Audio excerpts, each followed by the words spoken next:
दिव्या लगा लेगी प्रेम को गले। प्रेम के गले लगते ही दिव्या के प्रेम के ऊपर जो तपस्या की शक्तियां काम कर रही होती हैं वो काम करना बंद कर देती हैं और प्रेम हो जाता है नॉर्मल। पर ये सब होता कैसे दोस्तों, हम आपको बताते हैं। जहाँ एक तरफ आपने देखा कि जो तपस्या है वो शिकारा को भेजती है दिव्या पर हमला करने के लिए, तो वहीं दूसरी तरफ अब दिव्या वो उसके अंदर की शक्तियां जाग जाती हैं और वो बन जाती है स्वर्ण मोहिनी और इस तूफान से बाहर निकल जाती है। जहां अब वो उस तूफान का डट के मुकाबला कर रही होती है, तो वहीं दूसरी तरफ अब गुड्डू वो ये सब देख लेता है और कहता है, अरे ये मैं क्या देख रहा हूँ, कहीं मुझे ज्यादा चढ़ी तो नहीं है, ये दिव्या सच में हवा में उड़ रही है, ऐसा कैसे हो सकता है, और वो तूफान का मुकाबला भी कर रही है। तो वहीं अब वो फटाफट दौड़ा जाता है और बोलता है, भैया फटाफट आओ, फटाफट देखो दिव्या हवा में उड़ रही है, तूफान से लड़ रही है वो। तो जहां पर अब जैसे ही प्रेम पहुंचता है वहां दिव्या होती नहीं। तो वहीं दूसरी तरफ अब दिव्या नीचे होश में आती है तो वो देखती है उसके हाथ जले हुए हैं, मगर वो हाथ जले तो जले कैसे, उसे खुद पता ही नहीं। तो दूसरी तरफ अब बहुत ज्यादा गुस्से में होती है कर्ण मोहिनी यानी कि तपस्या की माँ।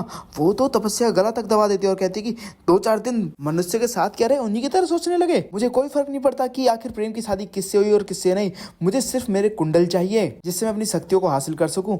तो वहीं दूसरी तरफ आपको देखने को मिलने वाला है दोस्तों की अब तपस्या अपनी चाल चलती है, जहाँ पे अब जो प्रेम है वो सुबह सुबह एक्सरसाइज कर रहा होता है, तो उसके प्रोटीन शेक में कुछ जादुई चीज डाल देती है, जिसके बाद अब प्रेम उसके वश में हो जाता है और वो बोलती है, उसे ऑर्डर देती है तपस्या की, तुम्हारी माँ की बेइज्जती की दिव्या ने, जाके दिव्या को मार डालो। तो वहीं अब प्रेम भी बोलता है कि हाँ अब दिव्या नहीं बचने वाली। तो वहीं अब जैसे ही वो मारने के लिए जाता है दिव्या के पास, तो वहीं अब पंडित जी समझ जाते हैं प्रेम के हाव भाव से और वो प्रेम को एक महाकाल की भभूत में सर्कल बना देते हैं और उसके अंदर उसे बंद कर देते हैं। जहां पर अब जैसे ही दिव्या आगे बढ़ती है तो वहीं प्रेम बोलता है, नहीं दिव्या वहीं रुक जाओ, मेरे पास मत आना वरना मैं तुम्हें मार दूंगा। जहां धीरे धीरे दिव्या को देख के उसकी शक्तियां काम करनी कम हो जाती हैं, तो वहीं दूसरी तरफ अब दिव्या नहीं रुकती, दिव्या प्रेम के पास आती है और उसे जोरों से गले लगा लेती है। तो वहीं अब दिव्या के गले लगाते ही प्रेम की सारी शक्तियां गायब हो जाती है जो प्रेम के अंदर तपस्या की थी, जिसकी वजह से तपस्या प्रेम को कंट्रोल कर पा रही थी। तो वहीं अब जोर जोर से घंटी बजाना शुरू कर देते हैं पंडित जी, तो वहीं प्रेम एकदम ठीक हो जाता है और जो काली शक्तियां प्रेम के ऊपर थी वो वहां से भाग जाती हैं।